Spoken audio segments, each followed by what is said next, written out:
We reached very clear conclusions that the efforts that are currently being made to reduce emissions are not compatible with the goals of the Paris Agreement. The world would warm by about 3 degrees during the 21st century.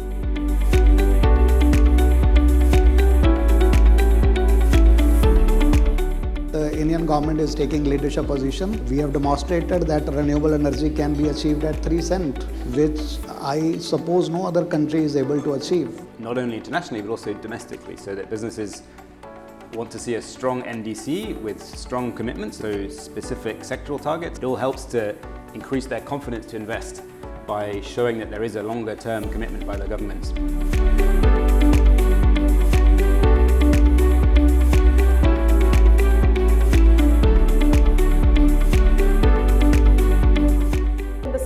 Pathways, if we can divide it into the scope 1, 2 and 3 and then see which part of the equation can be done by the suppliers, what can be done by you, education of the consumers to make the alternatives and choices. But importantly, in the equation, where does the government need to play a part so that the affordability equation is finally solved?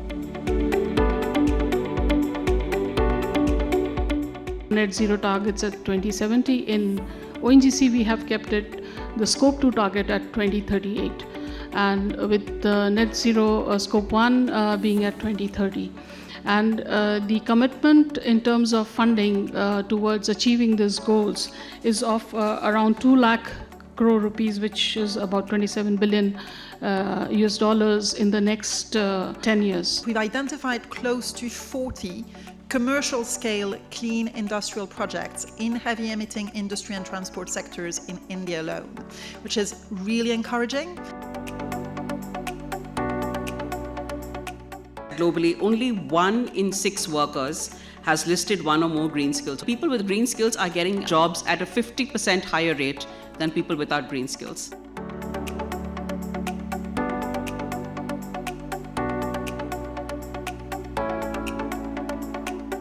Agriculture in India is probably the closest sector to be a net zero. And I think they could really contribute significantly to the Indian pledge to reach the carbon neutrality 2070. I would like to highlight here is what we call the 4P instrument. We need to talk about producer, private, public partnerships.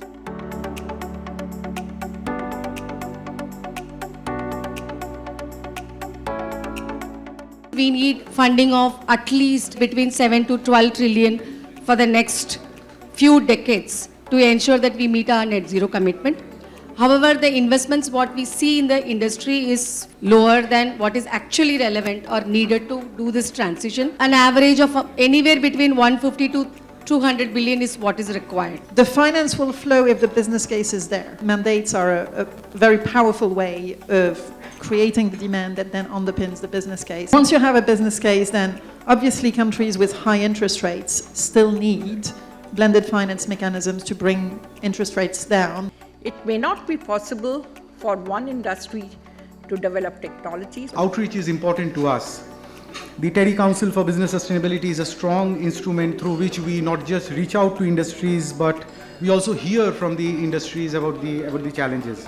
Today's deliberations and recommendations reaffirms our commitment to strengthen these collaborations and co-create solutions that drive sustainable growth, not just for individual companies, but India and the world. I would like to do or again assure you that we are there.